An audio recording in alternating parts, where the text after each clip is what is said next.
நான் உயிரோடு இருக்கும் மட்டும் என் கர்த்தரை பாடுவேன். நான் உள்ளளவும் என் தேவனை கீர்த்தனம் பண்ணுவேன். கர்த்தருக்குள் பிரியமானவர்களே, உங்கள் அனைவருக்கும் இனிய காலை வணக்கங்கள். இன்றைய வேதவசன தியானத்திற்காக நாம் தெரிந்தெடுத்திருக்கும் வேத பாகமானது 1 நாளாகமம் 22 அதிகாரம் 9 இதோ உனக்கு பிறக்கப் போகிற குமாரன் அமைதி உள்ள புருஷனாயிருப்பான். சுற்றிலும் இருக்கும் அவன் சத்துருக்களை எல்லாம் விலக்கி அவனை அமர்ந்திருக்க செய்வேன்.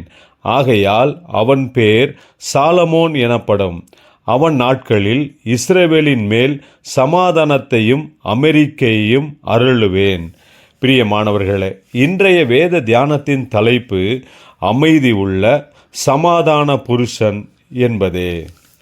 தாவீது ராஜா தேவனாகிய கர்த்தருக்கென்று ஒரு ஆலயத்தை கட்ட வேண்டும் என்கிற சிறந்த, உயர்ந்த, உன்னதமான விருப்பத்தை கர்த்தருக்கு தெரியப்படுத்தினான். அதற்கு கர்த்தர் தாவீது பல யுத்தங்களை நடத்தினபடியால் அவனுடைய கைகள் இரத்தம் படிந்திருக்கிறது. ஆகையால் அவன் எனக்கென்று ஆலயம் கட்டக்கூடாது என்று கர்த்தர் அவனை தடுத்துவிட்டார். ஆனாலும் அவனுடைய குமாரனான சாலமோன் தான் எனக்கென்று ஆலயம் கட்டுவான் என்றும், மற்றும் அவனை சுற்றிலும் இருக்கிற சத்துருக்களை எல்லாம் விலக்கி அவனை அமர்ந்திருக்க செய்வேன் என்றும் சொல்லுகிறார். தேவன் ஆலயத்தை கட்டுகிறவனும் சமாதானமாக இருக்க வேண்டும், அவனை சுற்றிலும் இருக்கிறவர்களும் சமாதானமாக இருக்க வேண்டும் என்றும் விரும்புகிறார். தாவீது தேவனுக்கு மிகவும் பிரியமானவனாக இருந்தான்.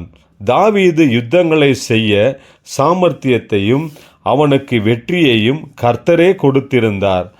ஆனால் தாவீது ஆலயத்தை கட்டுவதற்கு தேவன் ஏற்றுக்கொள்ளவில்லை. சாலமோன் ஆலயம் கட்டும்படி செய்தார். ஆகையால் நாம் தெரிந்து கொள்ள வேண்டியது என்னவென்றால், தேவன் சிலரை சில காரியங்களை செய்யும்படிக்கு தெரிந்து கொண்டிருக்கிறார். எதற்காக நம்மை தெரிந்து கொண்டிருக்கிறாரோ அதை நாம் மிகுந்த சந்தோஷமாக ஏற்றுக்கொண்டு அதிலே நாம் தேவனை மகிமைப்படுத்துகிறவர்களாக இருக்க வேண்டும். தாவீது யுத்தங்களை நடப்பிக்கவும் ஜனங்களை நடத்துவதற்கும் கர்த்தர் தெரிந்து கொண்டார். சாலமோனை சமாதானத்திற்காகவும் மற்றும் ஆலயம் கட்டும்படியாகவும் பயன்படுத்தினார். நம்மை கர்த்தர் எதற்கு பயன்படுத்தினாலும் நாம் கீழ்ப்படிதலுடன் செயல்பட ஆயத்தமாக இருக்க வேண்டும்.